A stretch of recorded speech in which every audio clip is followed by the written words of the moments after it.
This, then, is an adventure that will take us deep into the past. Part 3. Why don't you play? You found some sketches, right? Go on. Oh yeah. Run some sketches. Right. Yeah. Oh yeah. Okay. So let's. This one is. It's September 2013. Okay, that's quite recent. Well, kind of. Now it's also numbered. Okay. So it's not like one, or like it's not version 1. This is 2. So you've obviously someone's worked on this and moved it forward. This is now, we're at version 2. Okay. Things are moving. Right. So we think there's potential in this one. That's right. It's called Grotty Stepper 2. Okay, Grotty Stepper 2. Here we go. And let me tell you, oh no. And let me tell you, oh no. I don't recognise it. Let me tell you, oh no. But I think I think it's one of mine. Oh, it's one of yours, my friend. And let me tell you.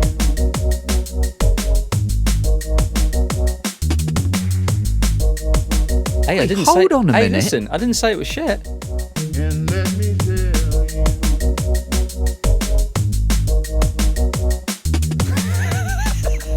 Wait a second. And let me tell you.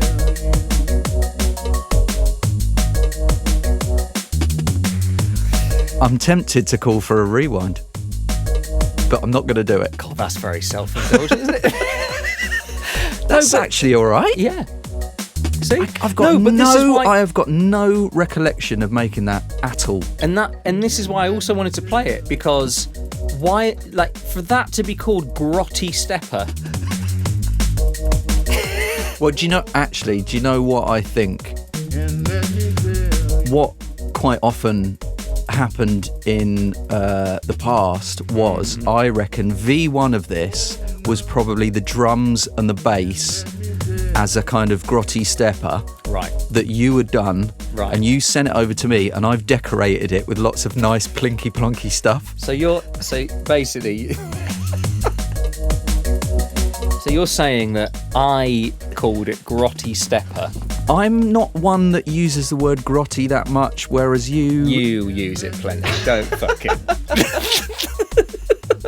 All I'm saying is, if there was a person that was known for using the word grotty, it would more be you. That is slander. I mean, that is just. I mean, he's absolutely right. But okay, seeing as we're on the sketch, I think I'm going to run another one. Oh yeah, and that's it. It just it just ends Short and sweet. Oh man, have we still got the file for that? We probably I mean, it won't open because it's from years ago. And all the software's reason moved 3. on. But Right, this one is from February 2015. okay, It's 1 minute 9 seconds long. okay, Okay, yep. here we go.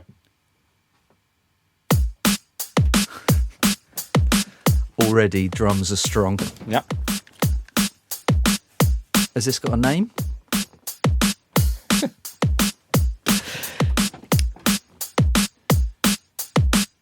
This is Grubbery.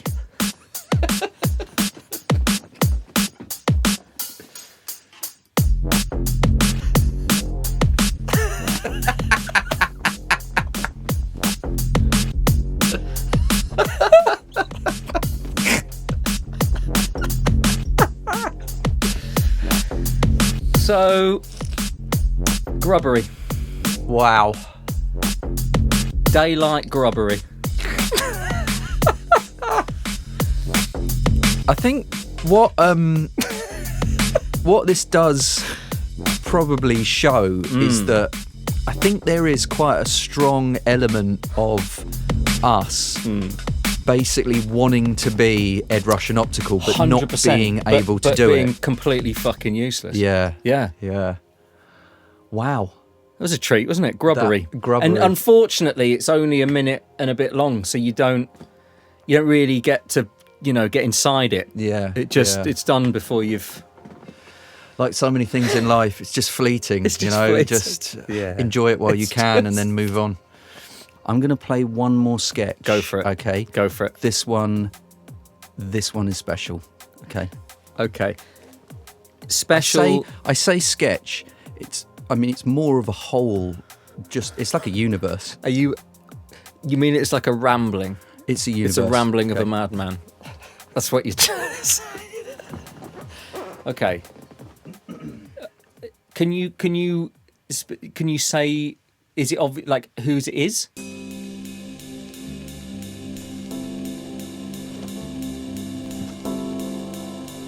That's like unrecognisable. Oh, the way you settled in as you sat in front of the mic, there was like a brace yourself, mate. Brace yourself.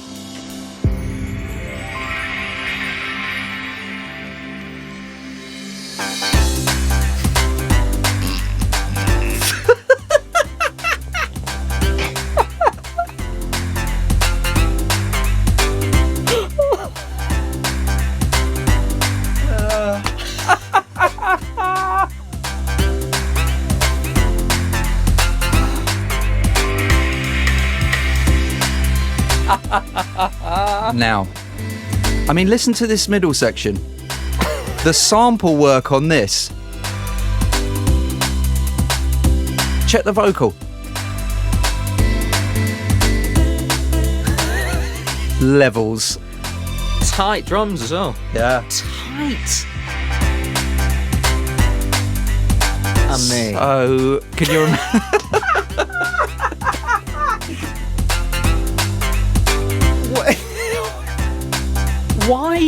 Why does this exist?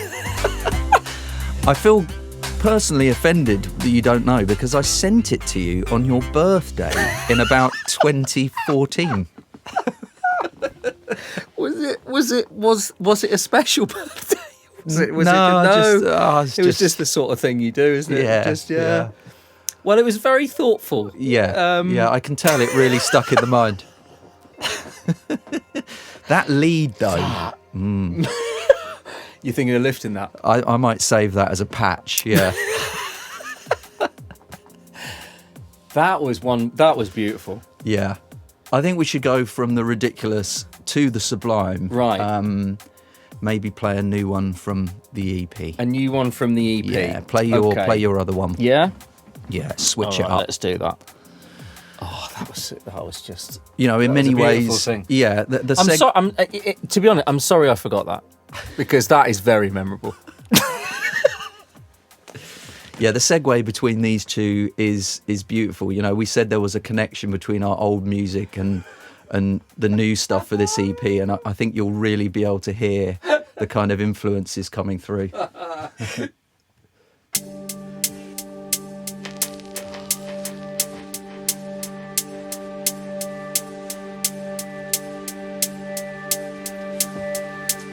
So this is another one of your ones. Yeah. This is entitled Trepidation.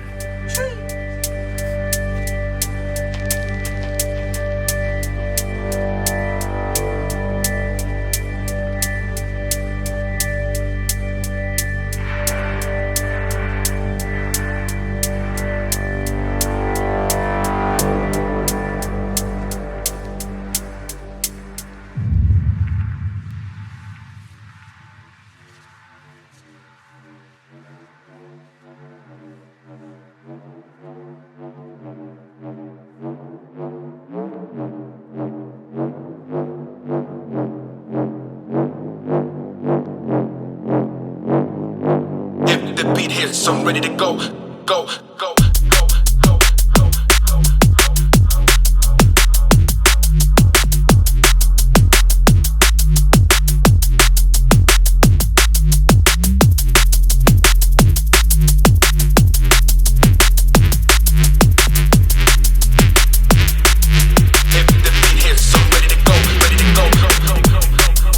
You love the Grub.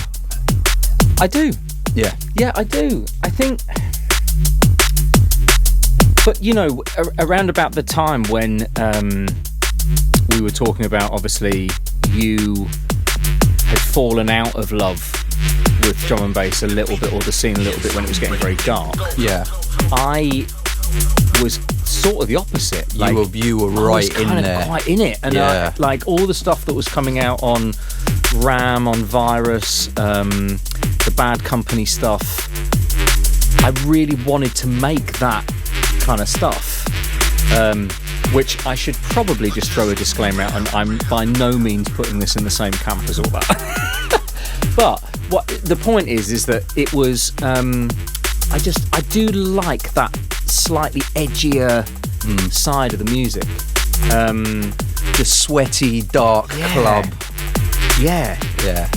And when I did this one, I was writing it in here, and I started at like 10 o'clock in the morning, and I had a train to catch at 4 to go down to Brighton to play a show.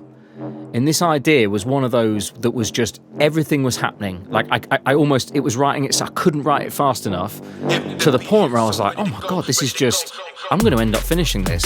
So I took the laptop out, took it on the train, carried on the whole way down to Brighton. And then by the time I got to Brighton, I exported it, put it on my USB, and then run it. Amazing. Yeah. Love it. Yeah.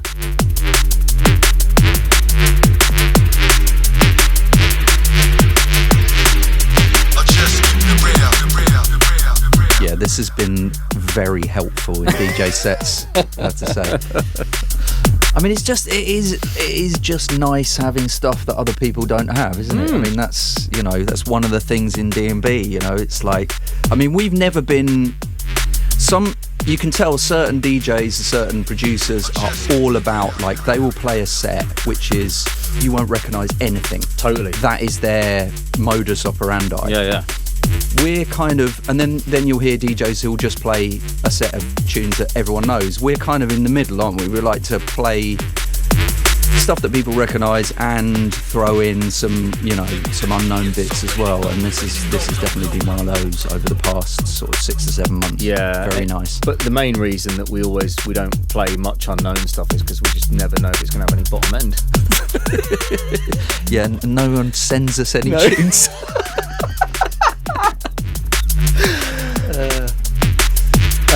So seeing as we're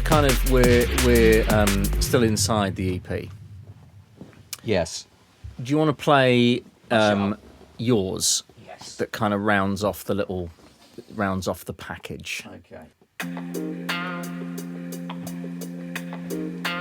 I mean, from the first 16 bars, it's you all over.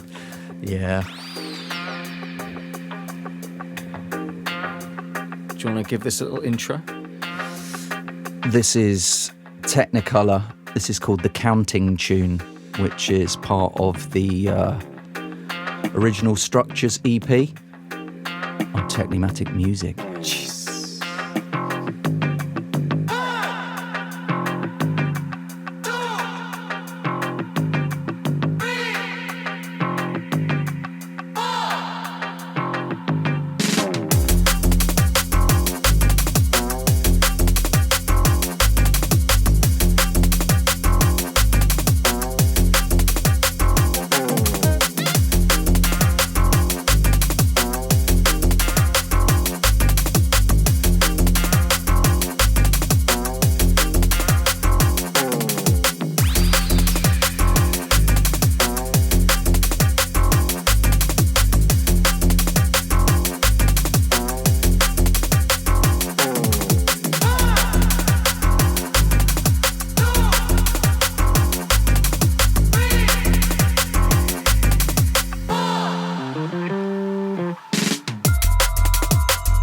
So do you want to talk me through this one?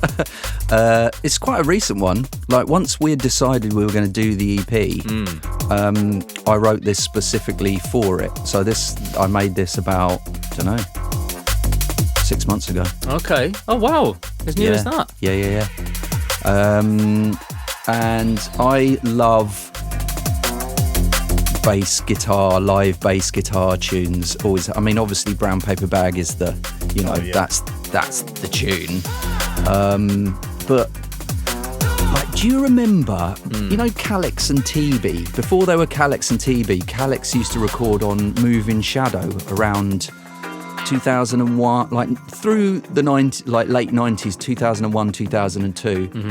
And he used to do loads of tunes with him. I'm presuming it's him on the bass. He's like a bass guitar player, isn't he? What's the? I can't remember the names of the tunes. No, but what's the massive tune that Calyx and TB did with that Calyx singing on it and the Elevate This Sound? Yes, of Now course. that's got a similar, and I wonder if that is. Yeah, it must be him. Larry I think doing he's a dude. Yeah. And yeah, I mean, there's so many tunes in drum and bass that use it, like Fear Bites as well, Willem and Rhea. So yeah, I just fancied making a little live bass wig out. So is that you on the bass guitar? Is it?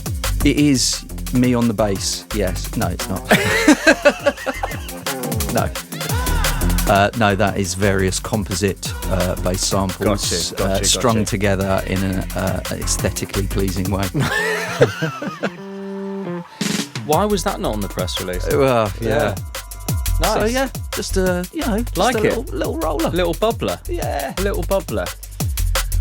Now, what have we got? What have we got to play? There's plenty of stuff. There's loads of stuff. Let's go back in time. Let's go back. I want to hear an old Chromatic tune, let's go right back.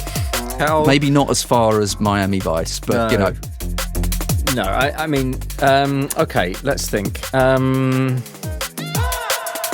Okay, I've got some options here. Okay. Before I dig those out though, what would you say? And this is always a difficult question because we've had this conversation quite a few times before. Over the years that we've done all of this, yeah, what would you say is the maddest show we've ever played? The maddest show, And not the best, but the maddest. Not necessarily. Yeah, just one where it was like, it can be either. It could be like either the best or just the most like. Because I think I've got a list of amazing gigs, but I think I've got a separate list That's what I'm of saying. mad gigs. And it'd be interesting to see whether we both land on the same. Well, one that definitely, if you're talking about mad, are we talking about ones we've done together? It's got Because I've got some personal stories which I'd rather and forget. not repeatable. Yeah. One particularly, which oh my god, I'm still suffering from. We played in a forest in Germany once. That was pretty mad. Because the police.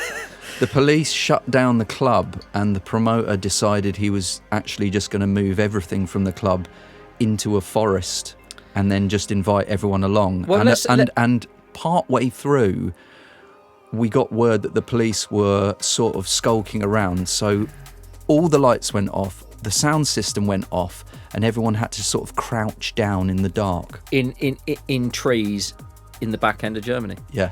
And the craziest thing about that is that you imagine, flying out somewhere is already mad enough that you're flying out somewhere to go and play music. That is mad enough. This was before we had a DJ agent That's as right. well. So we were doing it all on like just our freestyle. own, yeah, we didn't have a clue. And from the moment we landed, the first words from the promoter were, okay, the club's been shut down. So we're like, okay, so I've decided that I'm going to put it on in a forest. There was also another lovely little caveat, kind of extra bit to that story, in that sort of at some point during the night, he came over to us and said, listen, if the police do come and they break up the party, can you say that I'm not the promoter? Can you say that my girlfriend is the promoter? Because I've had problems before. So basically, his because the Yeah, police she did was gonna turn take up. the rap. Yeah, Yeah. the police did turn up in the end, and They did. and everyone just pointed the finger at his girlfriend, which I hope she's okay. You know, that's all I can say. It was, I mean, because when it turned, because both of us were like, there's no way this guy can pull off just suddenly deciding that he's going to, if he's ticketed this event, how's he going to just suddenly tell all those people, oh, forget the club, forest, Yeah. out down the road, just go past the Lidl, and then on the right, it's like down in the, how is he going to pull this off? And when we got there, it was like, there was a generator, there was fairy lights all up in the trees, there was a bar, there was a sound system, and there was loads of people. It was like, hey, listen, Fair play. fair dues. Yeah. I don't know how you've done it, but you've done it. Different vibes in Germany. And then when they turned up, the police do you remember, we kind of got word, and they were like, just fade the tune down, fade the tune down. So we faded the tune down, and then they just instantly, the generator went off. So we're now in pitch black in a forest, but aware that you're surrounded by like 200 odd people. But you're all being really quiet. It was just ridiculous. And you could see their torches. Kind of like through the, oh mate. It was all a little bit X-Files, wasn't it? Yeah. Did they then just disappeared, didn't they? They then just kind of... I think eventually it was like the first time they came, nothing happened. Then they came back again and they said, listen, you need to stop. And then they went away. And I think the third time they did actually shut it down. And then, but it was, I think it was kind like of daylight light. by then, yeah, it wasn't was light by yeah. then. Good times. Would you say that is the maddest? It's up there. It's I up wouldn't there. say it's the maddest. Should we play a tune or? Let's play a tune. Because I get the feeling you want to come with something. Yeah. Let's cue. Now, am I going? What am I? Do you want a Technicolor chromatic or no, an old chromatic tune. An old chromatic tune. Yeah, Right, run okay, that. hang on then. So. Yeah. I had one solo gig somewhere in Europe where it was the kind of place where I landed and I walked straight out into the street. There was no passport control. And it sort of went downhill from there. Amazing. That's all I'm going to say. What, can you say at least what the country was? It was Romania. Right. Yeah. Okay.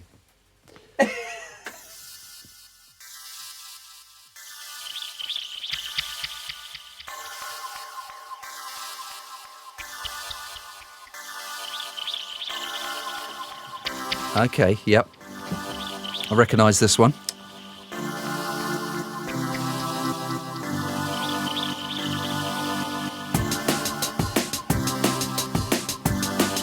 You love those drums. You love those drums.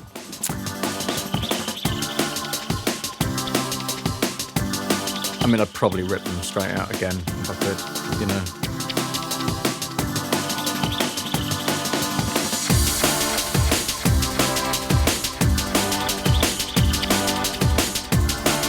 I remember the first time I played this to one of my mates and they went, well, it just sounds like fucking Enya, mate.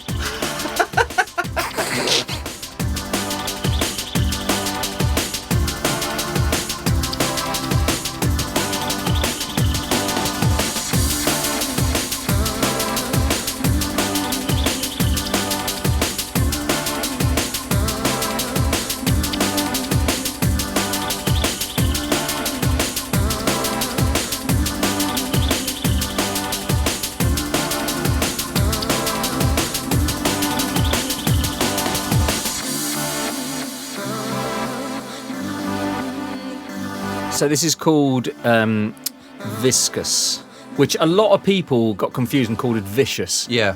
But it wasn't. It was actually viscous, like a volcano. Okay. So I just wanted to set the record straight on that. Noted. Yeah.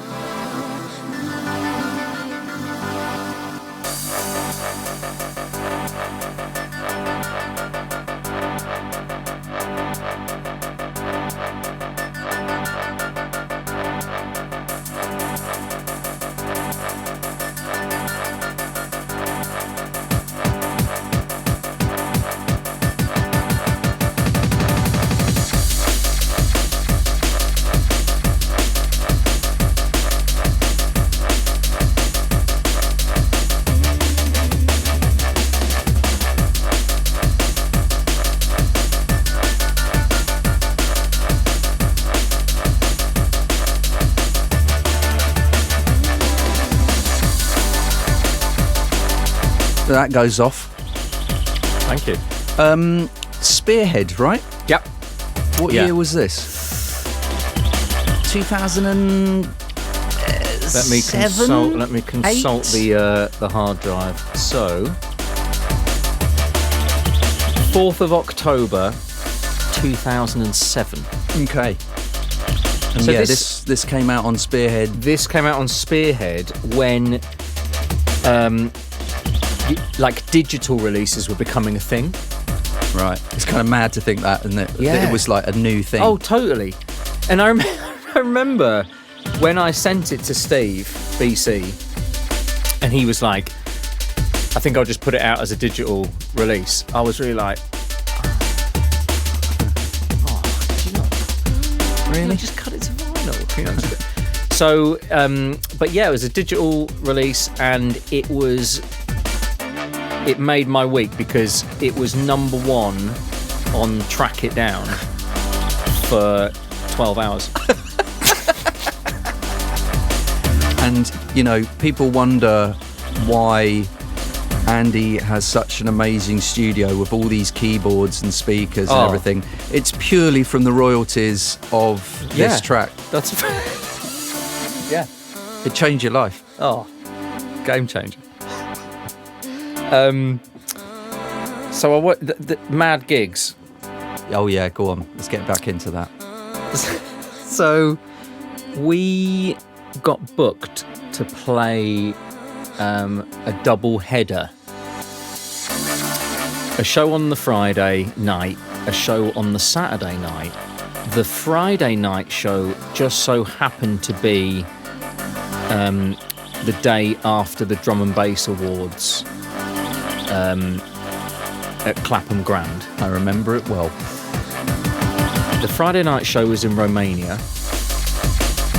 The Saturday night show was in Bulgaria. Yeah. And the agreement was that, so we went to the awards on the Thursday night, got absolutely, like, written off.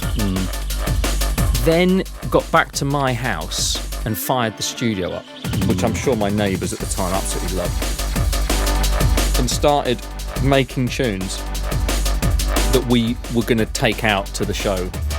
And I kind of wish I had the sketch from that, because that would have been a lovely... But anyway, I don't know where those sketches are. So we flew out to Romania then early Friday morning. Still, we just rolled through the night and just carried on, like, drinking on... I mean, just obscene, really. And then... so we played this show in Romania on Friday night, which was in an old paint factory, which had been converted into a club with, like, art studios and stuff in it. Really cool concept, really cool idea. And that's also where we met a guy called Razvan, who used to listen to Bass Drive quite a lot. And he was so dedicated, he'd made his own merch. Like hoodie with our names on it. Like a one-man production line. Yeah. Yeah. He'd made his own merch. So we did that show on the Friday, which was great. And then the agreement was that the promoter of the show in Bulgaria's dad was going to drive from Bulgaria to Romania, pick us up, and then take us from Romania by car cross country to Bulgaria, which was a 14-hour drive. Yes. And then we were going to play a show in Bulgaria on the Saturday. Yeah, worth repeating. This was at the point where we didn't have a DJ agent, so we were just like, yeah, I mean, that sounds great. That sounds all right. That sounds great. What Now, could possibly go wrong? It was fine. He picked us up the next morning in Romania, and we set off on our journey across the countryside. The frozen Romanian tundra. And it wasn't until we set off on the journey that we realised the magnitude of what was ahead, because about an hour into the drive, we'd left whatever city we'd played in. I think it was Cluj or... Yeah, it was Cluj. Okay, so then we'd left Cluj and we were like an hour and a half into the drive, maybe even 2 hours, and we were literally... It was like out of a movie, wasn't it? It was like endless snowy fields, nothing.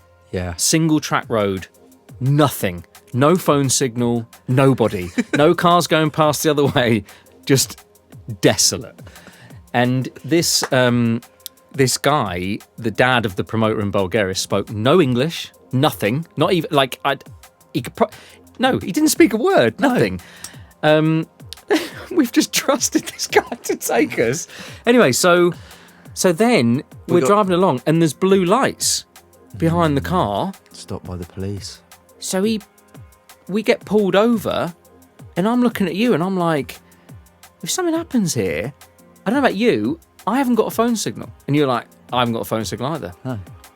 Now, if I remember, he got taken out of the car. Yes, he went to have a chat with them. Yeah, but they drove off. Really? They pulled him, well, not pulled him out of the car. They took him out of the car, put him in the police car, and drove off. So we were sort of picture the scene because it was, it was winter. Yeah. We were in the kind of like a Mate, it was like cold, a tundra. man. Oh, it was In a car, no phone signal.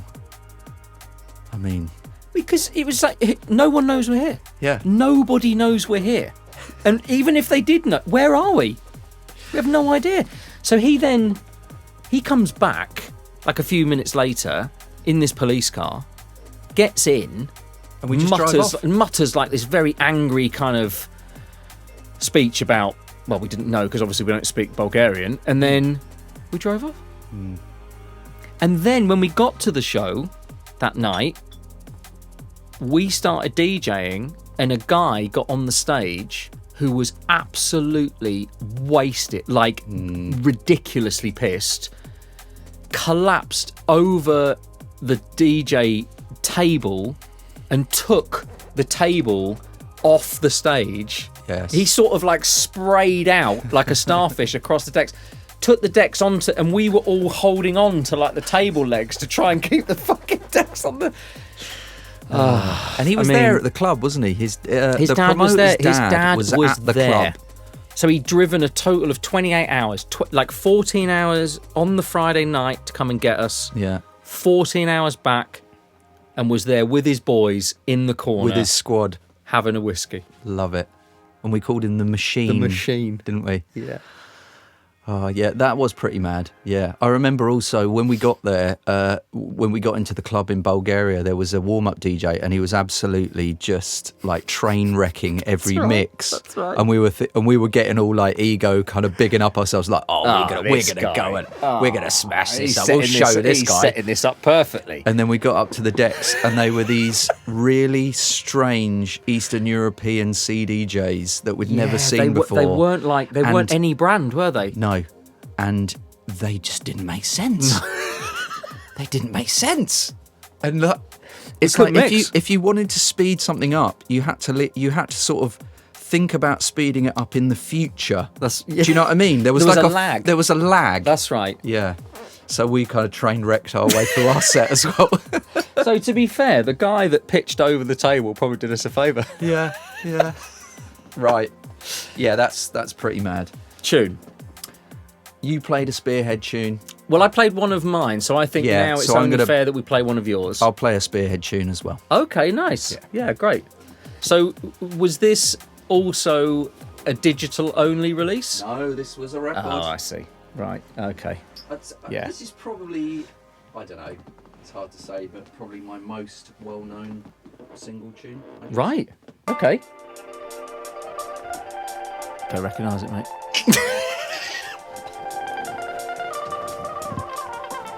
When I say most well-known, I'd say probably about 30 people know it. This is Technicolor. This is Centrifuge. Beautiful.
You know what this reminds me of? Mate, this bangs. I love this tune. This was actually the first, I think, even though this was like 2012 or whatever, this was the first tune I made where I thought, actually, this is quite good. Everything else before it was like, It's great, man. This really reminds me of when we went out to Slovakia and played the Signal FM festival. Sure. It was the first festival we'd ever played together. That's right. 2012. With LSB as well. With LSB. And we ran it, and we ran, like, around that time, we were making so many tunes, like Ever After and Just Play and all of those, and it just felt like an amazing moment. It felt like, oh man, this is something, like, things are happening, you know? And do you, I don't know if you remember, did we sign with Shogun at that time? Like, when we did that festival, had we signed to Shogun properly? No, we hadn't. No. So we must have done the singles, the Glow, and we hadn't actually... That's right. Oh, we were kind of... We'd put some stuff out with them, but we were also, you know, we had stuff out on Focus and Viper and Spearhead, and we were kind of throwing tunes out all over the show. Yeah. That was an exciting time, definitely. But yeah, that was a good festival. I met my wife at that festival. You met your wife at that festival? I mean, It's mad, isn't it? I like to think that this track maybe, you know, Sealed it. You know, she heard this and maybe thought you'd made it, and Yeah.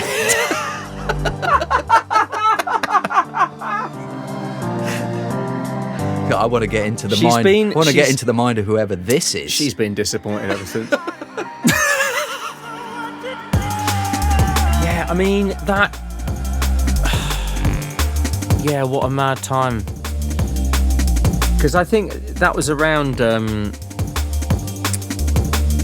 Didn't you and Luke end up in a Slovakian Tesco laughing at fish?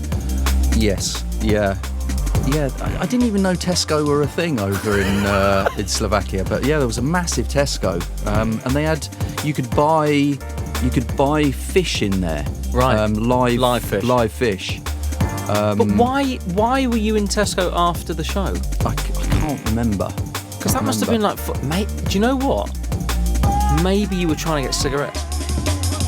That's very true, actually. Yeah, I was big on the fags. Yeah, mate. Yeah. That's probably what it. That man. Oh god. Yeah. Good times. Great tune.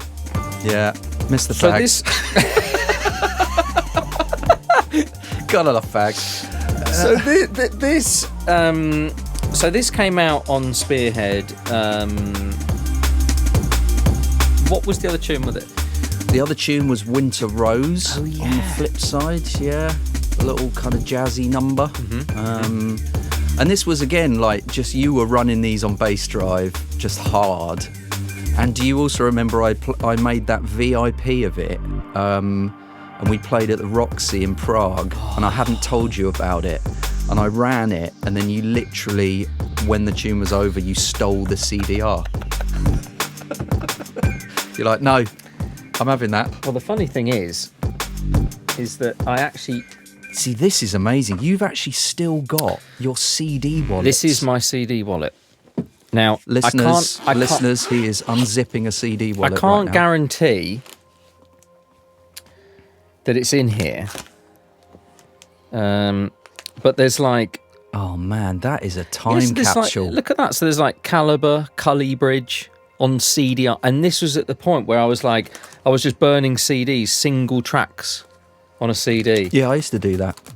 So anyway, the bottom line is that it's probably in here. If I stole it off you... Man, I can't believe you still got that. Yeah, mate. Yeah, still here. It seems so antiquated now. It seems ridiculous. But like everything, you know, in terms of history and kind of progress, at the time, Well, it this was was the way. completely normal and actually felt quite futuristic because it wasn't records. No, totally. Look at this. This is a... I've got here Spectrasol Delay No More, the first album, and this is the promo CD. Promo CD. Which, when we went down for an A&R meeting at Shogun, I had to beg KT to give me that CD. Mad, isn't it? Yeah. What a And it's mad to time. think that, you know, in 10 years or whatever, people will look back on our little USB sticks and go, oh, how antiquated they was doing? that? That's just so What are weird. they doing when you can just plug your mind in? Yeah. Why did they bother When you with could, that? like, why did you do it? Now, these days, we can just think music. So yeah, I guess we're sort of at the point of winding up this little chat. It's gone on for a while, hasn't it? Yes. So how should we sort of round this off? I think we should play a Technicolor and chromatic tune. One that is very clear, dear to both of our hearts. Came out about 2012, something like that, 2013. 2012. And would you say it's probably the first one that then really felt like it cemented us as a duo? Yes. Would you say? 100%. Let me move to the decks. Go for it. So yeah, hope you've enjoyed listening to our little ramblings and found it entertaining. It goes without saying,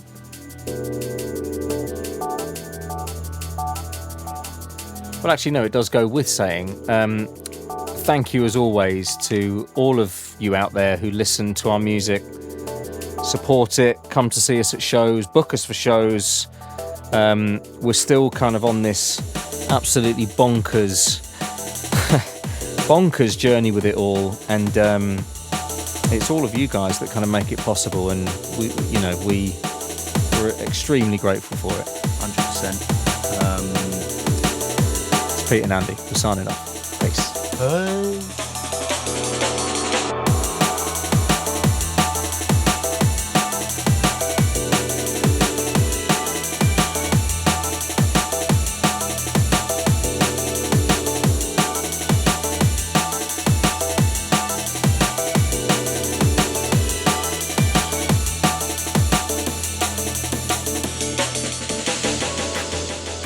This is a song about change, you see, we say many things about the changing aspects of our lives. We say that since change is inevitable, we should direct the change rather than simply continue to go through the change.